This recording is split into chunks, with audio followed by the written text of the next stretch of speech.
Halo semuanya, perkenalkan nama saya Evander Siborantung. Pada saat ini saya akan menjelaskan apa itu singularitas teknologi.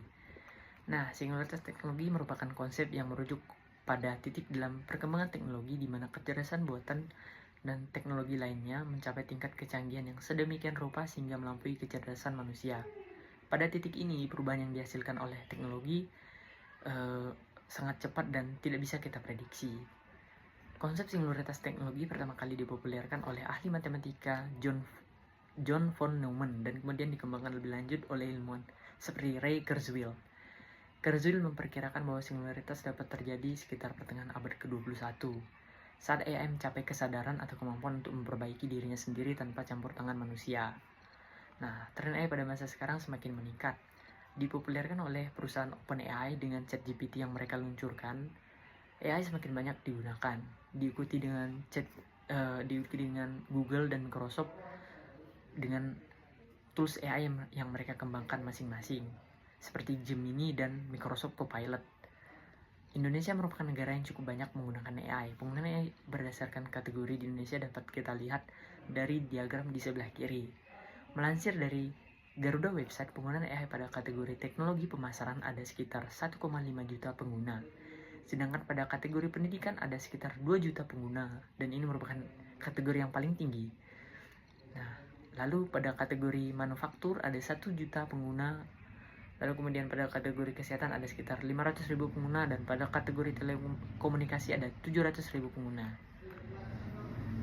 Penggunaan teknologi AI atau kecerdasan buatan di Indonesia dapat dibilang cukup tinggi. Kita dapat melihat dari diagram sebelah kanan, ini merupakan data tentang jumlah kunjungan aplikasi AI pada tahun 2023 yang saya dapatkan dari databox.katadata.co.id.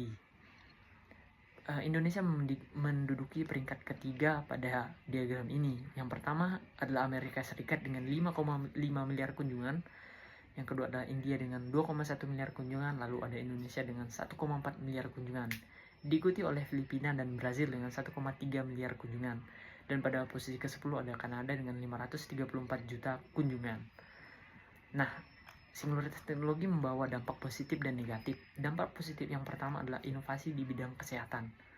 Teknologi seperti AI membantu dalam diagnosis penyakit secara cepat dan akurat, seperti deteksi kanker melalui analisis citra medis yang menggunakan machine learning sebagai metode pembelajarannya. Kemudian adalah otomasi dan efisiensi. Seperti handphone keluaran terbaru menanamkan AI pada perangkat mereka yang dapat mengefisiensikan tugas-tugas yang kita lakukan di handphone. Yang kemudian adalah peningkatan akses informasi. Sekarang dengan ChatGPT dan Gemini kita langsung ketik dan langsung mendapatkan informasi yang kita inginkan. Berbeda dengan mesin pencari. Kalau kita menggunakan mesin pencari seperti Google, kita harus memasuki link-link atau website-website terlebih dahulu untuk mendapatkan informasi yang kita inginkan. Nah, kemudian ada dampak negatif dari singularitas teknologi.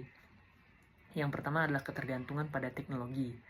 Sekarang saya rasa hampir semua orang tidak bisa hidup tanpa handphone ya. Apalagi di bidang pendidikan, di bidang teknologi, IT, sangat tidak mungkin itu. Dan ini membuat kita menjadi ketergantungan pada teknologi.